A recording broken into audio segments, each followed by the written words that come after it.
শুনলে অবাক হবেন, পৃথিবীর 10টি দেশের মধ্যে কোনো মানুষ কৃষিকাজ করে না, কিন্তু প্রতি বছর ফসল রপ্তানি করে তারা কোটি কোটি টাকা আয় করছে। সেখানে ফসলের জমিতে ফসল রোপণ থেকে ফসল ঘরে তোলার যাবতীয় কাজ করা হয় রোবট দিয়ে। হ্যাঁ, দেখলে অবাক হবেন, ফসলের জমিতে ধান কাটছে রোবট। আর সেখানকার মানুষ কৃষিকাজকে আরও সহজ করার জন্য নতুন নতুন প্রযুক্তি আবিষ্কার করছে। এই রোবটগুলো কোনো পরিশ্রম ছাড়াই দিন রাত 24 ঘন্টা মানুষের হয়ে কাজ করছে।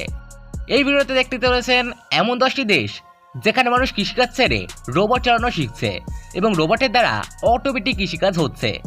এর মাধ্যমে সেই দেশের লোকেরা কি পরিমাণ অর্থ আয় করে তা জানলে অবাক হবেন। কিন্তু এতে করে কি ভবিষ্যতে কৃষকদের প্রয়োজন সম্পূর্ণভাবে শেষ হতে চলেছে? সবকিছু আজকের এই ভিডিওতে জানতে চলেছেন। তো চলুন শুরু করা যাক। দেখুন, কৃষিকাজের মধ্যে সবচেয়ে বড় সমস্যার কারণ হয়ে দাঁড়ায় দক্ষ শ্রমিকের অভাব। কেননা জমিতে ফসল রোপণ থেকে শুরু করে সেগুলো উত্তোলন প্রতিটা কাজেই ওয়ার্কারদের দরকার হয়। এছাড়াও মানুষ দিন দিন অফিস আদালতের কাজের তুলনায় কৃষিকাজকে অন্য চোখে দেখার কারণে এই সেক্টরের প্রয়োজনের তুলনায় ওয়ার্কার কম থাকায় অনেক সমস্যার সম্মুখীন হতে হয়। যে সমস্যা বর্তমানে দূর করছে এই রোবট। তবে এই জন্য কোন ধরনের রোবট, কোন ধরনের প্রযুক্তি ব্যবহার করা হচ্ছে তা একটু পরেই জানতে পারবেন। এছাড়াও মানুষের সাহায্যে যে কাজ করতে কয়েকদিন সময় লেগে যায়, সেই কাজ রোবটের সাহায্যে মাত্র কয়েক ঘন্টাতেই করে ফেলা যায়, যার কারণে অতিরিক্ত সময় অপচয় হয় না এবং ওয়ার্কারদের পেছনে অতিরিক্ত খরচ থেকেও রেহাই পাওয়া যায়। এছাড়াও রোবট অক্লান্ত পরিশ্রম করতে পারে। মানুষের মতো তাদের ঘুম, খাওয়া দাওয়া কিংবা বিশ্রামের প্রয়োজন হয় না। তারা কোনো রকম কষ্ট ছাড়াই রাত দিন কাজ করতে পারে। এছাড়াও তাদের কাজের গুণগত মান হয় অনেক উন্নত। তারা মানুষের তুলনায় অনেক নিখুঁত কাজ করতে পারে। এছাড়াও অ্যাডভান্স ফার্মিং রোবট আবিষ্কার করা হয়েছে, যে রোবটের সাহায্যে ফসলের জমিতে এক এক করে যে কোনো ধরনের বীজ রোপণ করা যায়। এই রোবোটিক টেকনোলজির সাহায্যে এক এক করে এত নিখুঁতভাবে বীজ রোপণ করা যায় যা কোনোভাবেই মানুষের পক্ষে করা সম্ভব নয়। এটি জমিতে যতটুকু নিউট্রিশন ফার্টিলাইজার দরকার ঠিক ততটাই দেবে। এমনটা নয় যে এই সবগুলো একসাথে ছড়িয়ে দেবে, আর এইভাবে ছড়িয়ে দেওয়ার ফলে অনেক সময় গাছ বিষাক্ত হয়ে যায়। অতিরিক্ত ফার্টিলাইজার নিউট্রিশনের কারণে গাছ পচে যায় বা মারা যায়। কিন্তু এই অ্যাডভান্স ফার্মিং টেকনোলজির সাহায্যে এমনভাবে গাছ রোপণ করা হয় যে একটি গাছও নষ্ট হবে না। গাছের জন্য প্রয়োজনীয় বিভিন্ন উপাদান যতটুকু প্রয়োজন ঠিক ততটুকুই দেওয়া হবে, যার কারণে গাছ তার প্রয়োজনীয় সকল উপাদানই সঠিকভাবে পাবে। এটা কিভাবে করা হয় তা বিস্তারিত একটু পরেই জানতে পারবেন। এছাড়াও এই পদ্ধতির সাহায্যে কৃষিকাজ করলে খরচও অনেক কম হয়, কেননা একবারেই মেশিন কেনার পর মাইলের পর মাইল জমিতে আপনি আপনার ইচ্ছা মতো ফসল চাষ করতে পারবেন। এর জন্য কোনো রকম ওয়ার্কারের খরচের প্রয়োজনই নেই, এমনকি দেখাশোনা করার জন্যও কোনো মানুষেরই দরকার নেই। এই রোবট সরাসরি ফসল রোপণ থেকে শুরু করে ফসল ঘরে তোলার সমস্ত কাজই করতে পারে। কোনো গাছে পোকামাকড় জন্মালে সেটা অটোমেটিক্যালি চিহ্নিত করতে পারে, আর সেটা ধ্বংস করার জন্য কতটুকু মেডিসিনের প্রয়োজন তা নির্বাচন করে ফসলের জমিতে প্রয়োগ করে। এছাড়াও ফসল সংগ্রহ করার সময় কোনটি পরিপক্ক হয়েছে সেটি সেন্সরের সাহায্যে ডিটেক্ট করে সংরক্ষণ করতে পারে, আর যেটা অপরিপক্ক সেটা গাছে রেখে দেওয়া হয় যাতে পরবর্তীতে সংগ্রহ করা যায়। তাই এইভাবে ফসল সংগ্রহ করে বিক্রি করার পর সাধারণভাবেই কৃষকদের দিয়ে ফসল ফলানোর থেকে আর্থিক মুনাফা অনেক বেশি হয়, কিন্তু খরচ তুলনামূলক অনেক কম হয়, যার কারণে বর্তমানে উন্নত বিশ্বে এই টেকনোলজি খুবই জনপ্রিয় হচ্ছে। উন্নত দেশগুলো এই টেকনোলজি ব্যবহার করে কোটি কোটি টাকা আয় করছে।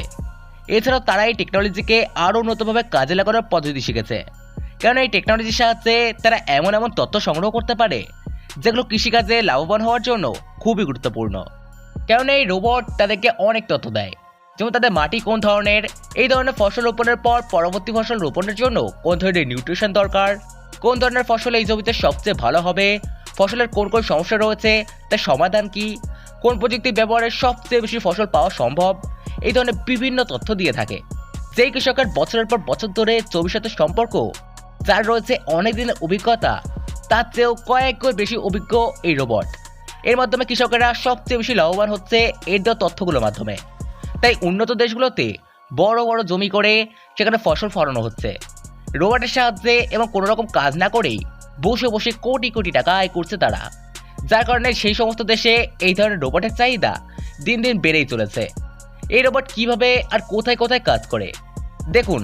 সবচেয়ে গুরুত্বপূর্ণ বিষয় হলো ফার্মিংয়ের কাজকে অটোমেট করার জন্য এই মেশিন সবচেয়ে বেশি ব্যবহার করা হয়। আপনাকে বলে রাখি, মানুষ এখন 6 অ্যাক্সেস হারভেস্টিং রোবট তৈরি করে ফেলেছে, অর্থাৎ গাছে ফল পরিপক্ক হওয়ার পর সেগুলোকে সংগ্রহ করার জন্য এআই অ্যাক্সেস সমন্বিত এমন রোবট তৈরি করা হয়েছে যেগুলো যে কোনো ফল সংগ্রহ করতে পারে, সেটা হোক স্ট্রবেরি, কমলা, লিচু, টমেটো কিংবা অন্য কিছু। সেটা যেই ফল কিংবা সবজিই হোক না কেন, এই রোবটটির সাহায্যে সেটিকে খুবই নিখুঁতভাবে পর্যবেক্ষণ করে সংগ্রহ করা হয়।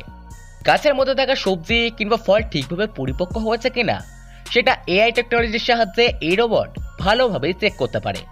এরপর যেই ফল কিংবা সবজি তোলা উপযুক্ত হয়েছে সেগুলোকে সংগ্রহ করা হয়। এখানে সেন্সর খুবই গুরুত্বপূর্ণ ভূমিকা পালন করে। এছাড়াও এই রোবট ব্যবহারের ফলে কৃষকের সম্পূর্ণ খরচ বেঁচে যায়।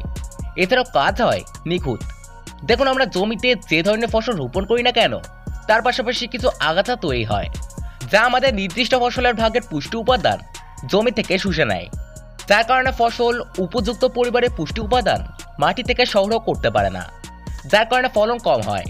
আর তাই নির্দিষ্ট সময় পরপরই আগাছা পরিষ্কার করতে হয়, নাহলে আপনি আপনার ফসলের জন্য যে নিউট্রিশন দেবেন সেগুলো এই আগাছা শুষে নেবে, যার কারণে এই ফসলের গ্রোথ কম হবে।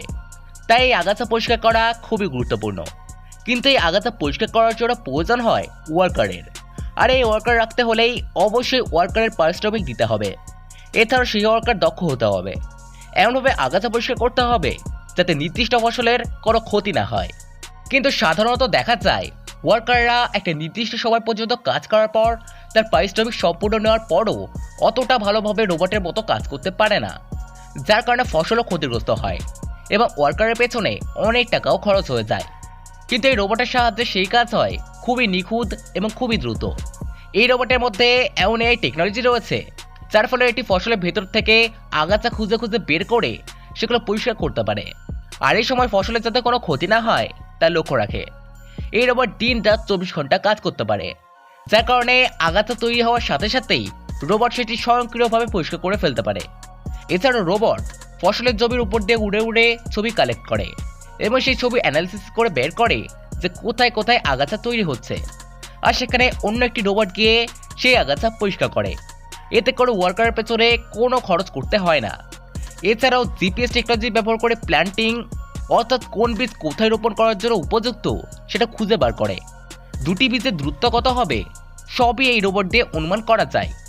এছাড়াও নিউট্রিশন ফার্টিলাইজার দেওয়া, হারভেস্টিং, ফসল সংগ্রহ করা সবকিছুর জন্যই আলাদা আলাদা ফার্মিং রোবট রয়েছে। ভবিষ্যতে কৃষিকাজে রোবটের এক ভীষণই গুরুত্বপূর্ণ ভূমিকা থাকবে, যেটি বর্তমানের সকল চিন্তাধারায় পাল্টে দেবে। যদিও বর্তমানে আমরা রোবটের অনেক ব্যবহার দেখতে পাচ্ছি, তবে ভারত বাংলাদেশে এখনও কিন্তু এই টেকনোলজির তেমন একটা প্রচলন দেখা যাচ্ছে না। তবে আগের তুলনায় এর চাহিদা ধীরে ধীরে অনেক বেশি পরিমাণে রয়েছে। হাল চাষ করলেও এখন সেখানে ব্যবহার করা হচ্ছে মেশিন। এছাড়াও ধান কাটা কিংবা ধান থেকে চালকে আলাদা করার জন্য আরও বিভিন্ন ধরনের অ্যাডভান্স টেকনোলজি মেশিনের ব্যবহার করা হচ্ছে। এর মধ্যে সবচেয়ে আগে রয়েছে জাপান।